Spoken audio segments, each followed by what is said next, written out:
Tetapi pada sore ini, mohon maaf, sepertinya ulama tidak ada yang ragu, tetapi Buya Ar-Razi Hasim agak ragu.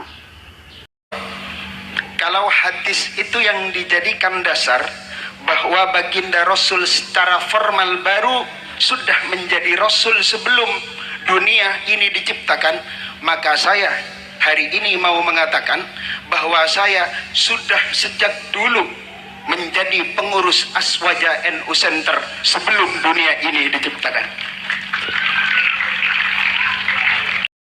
Syukran atas tasahihnya. Seharusnya antum salah satu pembicara pada sore ini ya. Syukran. Assalamualaikum warahmatullahi wabarakatuh. Yang pertama, saya sebenarnya malu disebut kiai, Bu ya. Karena cuma dompleng. Kebetulan bapak saya disebut kiai, akhirnya saya walaupun begini disebut kiai. Tetapi ada beberapa hal yang ingin saya sampaikan kepada Buya, mungkin sebagai koreksi. Satu, kitab Ghiyasul Umam fil Tiyasiz Zulam bukan karangan Imam Al-Juwaini, tetapi karangan putranya Imamul Haramain. Dua, ada teks yang sangat saya hafal sekali. Faqad dzakara al-Imam Al-Hafidh Ibnu Asakir an Ibn al-Munzir annahu qala la yashukku ahadun min ulama'ina anna Rasulullah sallallahu alaihi wasallam wulida fi amil fil wa bu'itha ala ra'sil arba'in. Imam Ibnu Asakir dari Al-Hafidh Imam Ibnul Munzir, beliau berkata, tidak ada satupun para ulama yang ragu-ragu bahwa baginda Rasul dilahirkan pada tahun gajah dan diutus sebagai nabi pada usia 40. Tetapi pada sore ini, mohon maaf, sepertinya ulama tidak ada yang ragu, tetapi Buya Ar-Razi Hasim agak ragu. Tetapi begini Buya, mohon maaf, saya hari ini hadir sebagai salah satu pengurus Aswaja NU Center. Kalau Buya tadi mengatakan ada hadis mata kunta nabiyan, kapan engkau ya Rasul dijadikan sebagai nabi oleh Allah Subhanahu wa taala? Beliau menjawab, kuntu nabiyan wa adam bainal ma'i wat turab. Kalau hadis itu yang dijadikan dasar bahwa baginda Rasul secara formal baru sudah menjadi Rasul sebelum dunia ini diciptakan, maka saya hari ini mau mengatakan bahwa saya sudah sejak dulu menjadi pengurus Aswaja NU Center sebelum dunia ini diciptakan.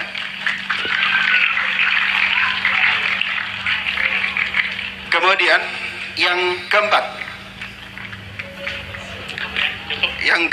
mohon maaf, kajian kita pada sore hari ini sepertinya bukan tentang urgensi kitab kuning dalam berbangsa dan bernegara, tetapi lebih ke pembahasan urgensi thariqah dalam berbangsa dan bernegara. Jadi kalau ada pertanyaan yang mengarah kepada hal-hal yang tentang bagaimana kiprah kalau kita memahami kitab kuning dalam berbangsa dan bernegara, tolong jawaban tentang hal itu lebih dijabarkan lebih luas lagi ya, oleh Buya Ar-Razi Hasim. Terima kasih. Baik. Nah, demikian Bu ya, langsung dijawab. Syukran atas tasahihnya. Seharusnya antum salah satu pembicara pada sore ini ya. Syukran. Baik, mengenai yang pertama, diriwayatkan oleh Imam Al-Hafiz Ibn Asakir, ana adri bihadhi riwayah. Saya juga tahu riwayat ini. Ya. Beliau berikan dari Al-Hafiz Ibn Al-Munzir, tidak ada syak bahwa Nabi dilahirkan pada tahun fil, la syak. Wa bu'isa, la syak. Apa arti bu'isa? Ma makna bu'isa?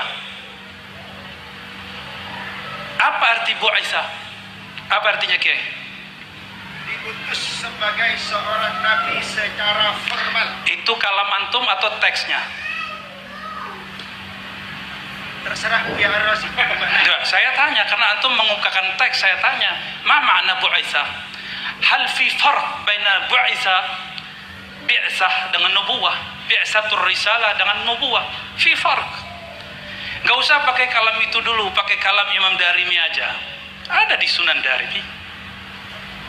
Abu Darda bertanya, wahai Rasulullah, kapan engkau sadar? Mata tadri, kapan engkau sadar engkau seorang nabi? Gak usah pakai kitab Ibnul Munzir, kejauhan itu mutaakhirin. Ini levelnya dia satu tabaqat dengan Imam Ahmad bin Hanbal. Wafatnya 255 Hijriah. Tetapi Imam Bukhari juga beberapa saat sama-sama berguru dengan beliau. Tapi umurnya lebih tua karena lahirnya 181 Hijriah.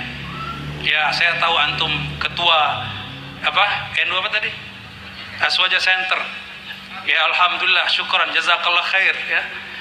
Ini hadis diriwayatkan oleh Imam Darimi, lahirnya tahun 181 Hijriah. Ketika Ibnul Barak wafat.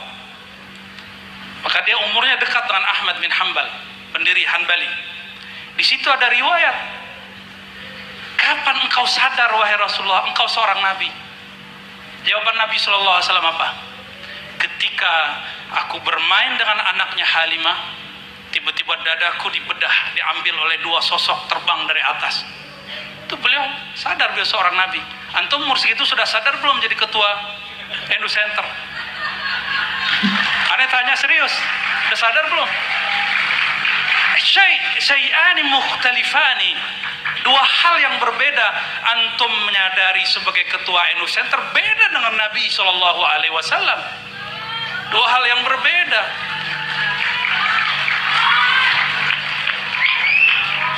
Ada, apakah kalam Ibnul Munzir yukhalifun Nabi SAW? Bisakah kalam Ibnul Munzir mengalahkan kalam Nabi?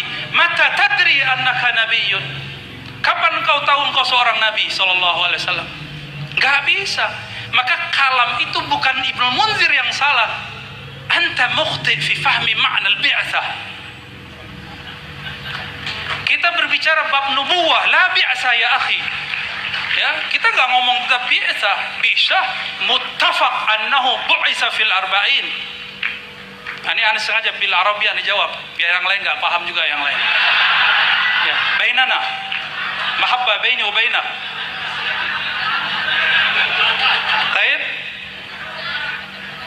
Khalas. Apa lagi?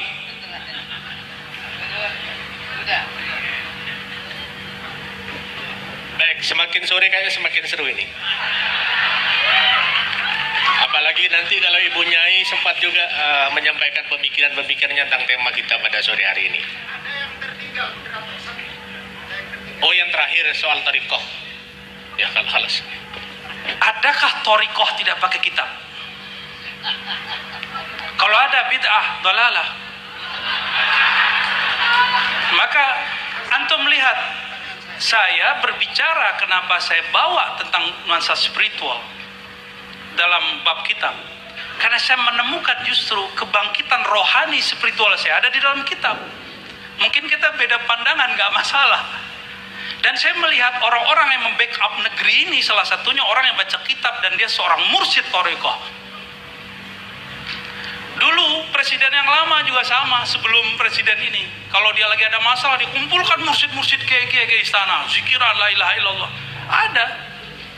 Mereka cuma ngamalkan satu hadis qudsi, la ilaha illallahu hisni. La ilaha adalah bentengku. Siapa yang masuk bentengku aman dari gangguan, ya, siksaku, apalah segala macam. Itu dipakai, maka aman waktu memerintah. Sekarang dibongkar-bongkar lagi. Paham maksudnya ya? Adakah thariqah terlepas dari sosok seorang kiai? Adakah thariqah terlepas dari sosok kitab kuning, dari ilmu-ilmu yang ada di kitab kuning? Gak ada. Saya yakin, hakul yakin, antum pasti belajar sejarah.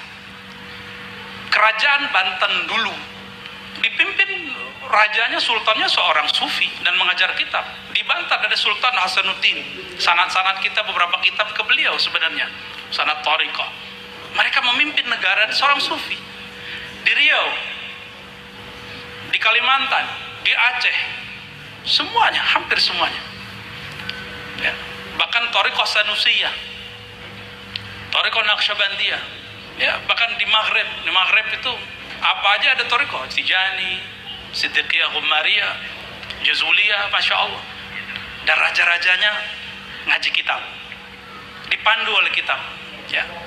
Kenapa saya nggak banyak berbicara bab politik bernegara? Ya itu lebih paham beliau lah, itu bagian ranah beliau. Takut lebih salah lagi saya kalau ngomong. Maka saya menghindar-hindari bab itu dari tadi. Ya, barangkali itu Kiai ya. Baik. Baik, saya kira cukup ya Kiai Musi.